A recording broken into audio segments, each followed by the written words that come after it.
Hi friends, daily അപ്ഡേറ്റിലേക്ക് എല്ലാവർക്കും സ്വാഗതം. നാളെ ഏപ്രിൽ 18-ാം തീയതി ഞായറാഴ്ച ദിവസം നിങ്ങൾ അറിഞ്ഞിരിക്കേണ്ട ചില കാര്യങ്ങളാണ് ഈ ഒരു വീഡിയോയിലൂടെ വ്യക്തമാക്കുന്നത്. അപ്പോൾ നേരിട്ട് വീഡിയോയിലേക്ക് കിടക്കാം. നാളെ ഞായറാഴ്ച ആയതുകൊണ്ട് തന്നെ റേഷൻ കട ഇല്ല, അപ്പോൾ റേഷൻ അപ്ഡേറ്റ് ഇല്ല. റേഷൻ സംബന്ധമായിട്ട് മറ്റൊരു കാര്യം പറയുകയാണ്. ഇപ്പോൾ യാത്രകൾ ഒഴിവാക്കുന്നതാണ് നല്ലത്. അതായത് നിലവിൽ നമുക്ക് റേഷൻ വിഹിതങ്ങൾ, നമുക്ക് ഓരോ റേഷൻ കാർഡിനും അനുവദിച്ചിട്ടുള്ള റേഷൻ വിഹിതങ്ങൾ എവിടെ നിന്നും വാങ്ങാം. അത് എത്ര തവണ വേണമെങ്കിലും വാങ്ങാൻ കഴിയും.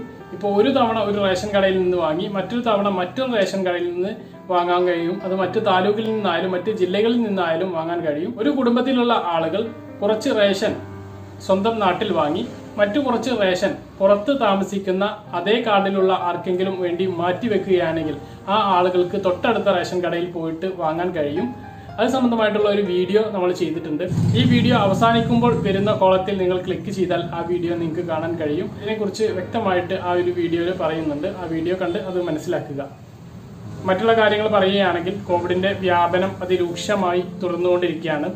ഇന്ന് സംസ്ഥാനത്ത് റിപ്പോർട്ട് ചെയ്ത കോവിഡ് രോഗികൾ എണ്ണം 13,835 നാളെ ഇരട്ടിയോളം വന്നേക്കാം. കാരണം മെഗാ കോവിഡ് ടെസ്റ്റ് നടന്നുകൊണ്ടിരിക്കുകയാണ്. അതിന്റെ റിസൾട്ട് ഇതിൽ ഇല്ലാത്ത ഒരവസ്ഥയാണ്.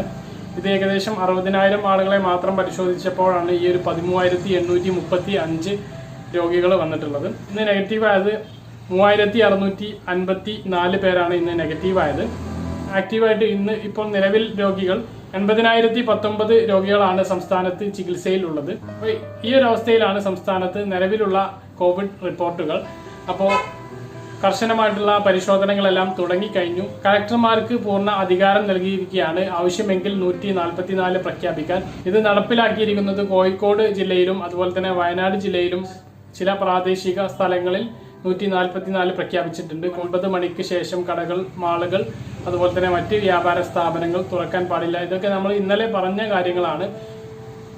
ഇന്നു മുതൽ പോലീസിന്റെ കർശന പരിശോധനയാണ് നടന്നുകൊണ്ടിരിക്കുന്നത്. അപ്പോൾ അത് നിങ്ങൾ ശ്രദ്ധിക്കുക. രണ്ടാം വ്യാപനത്തിന്റെ അതിരൂക്ഷത തുടരുന്ന സാഹചര്യത്തിൽ കേന്ദ്ര സർക്കാരിന്റെ ഒരു സഹായം വരികയാണ്. കേരളത്തിൽ ഏകദേശം 25 ലക്ഷത്തോളം ആളുകൾക്ക് ലഭിക്കുന്ന പ്രധാനമന്ത്രി കിസാൻ സമ്മാൻ നിധിയുടെ 8ാമത്തെ ഗഡുവായിട്ട് ഉള്ള തുകയാണ് വരാൻ പോകുന്നത്. അത് ഈ ഒരു മാസം 20-ാം തീയതിക്ക് ശേഷം, 20-ാം തീയതിക്കും 25-ാം തീയതിക്കും ശേഷം നിങ്ങളുടെ അക്കൗണ്ടിൽ, അതിന് അർഹരായിട്ടുള്ള, അതിനെ അപേക്ഷിച്ചിട്ടുള്ള ആളുകളുടെ അക്കൗണ്ടിൽ എത്തിച്ചേരുമെന്നാണ് ഇപ്പോൾ ലഭിക്കുന്ന പുതിയ വിവരം. മറ്റൊരു പ്രധാനപ്പെട്ട അറിയിപ്പ്, നിങ്ങൾ ആധാർ കാർഡും പാൻ കാർഡുമായി ലിങ്ക് ചെയ്യാത്ത ആളുകൾ ഇത് ഉടൻ തന്നെ ചെയ്യുന്നുള്ള ഒരു കാര്യമാണ് ഓർമ്മിപ്പിക്കാനുള്ളത്. അത് ചെയ്തിട്ടില്ലെങ്കിൽ വലിയ പ്രതിസന്ധി ആയിരിക്കും വരാൻ പോകുന്നത്. ഇതിനുള്ള അവസാന തീയതി ജൂൺ 31 എന്നുള്ള കാര്യം ഓർക്കുക. അപ്പോൾ പറഞ്ഞ കാര്യങ്ങൾ വ്യക്തമായിട്ട് മനസ്സിലായിട്ടുണ്ടെന്ന് കരുതുന്നു. ഇതുപോലുള്ള ഇൻഫോർമേറ്റീവായ വീഡിയോകൾ ലഭിക്കാൻ ചാനൽ സബ്സ്ക്രൈബ് ചെയ്യുക, ബെല്ലൈക്കൺ എനേബിൾ ചെയ്ത് വെക്കുക. മറ്റൊരു വീഡിയോയുമായി നമുക്ക് വീണ്ടും കാണാം. ഇതുവരേക്കും ബൈ.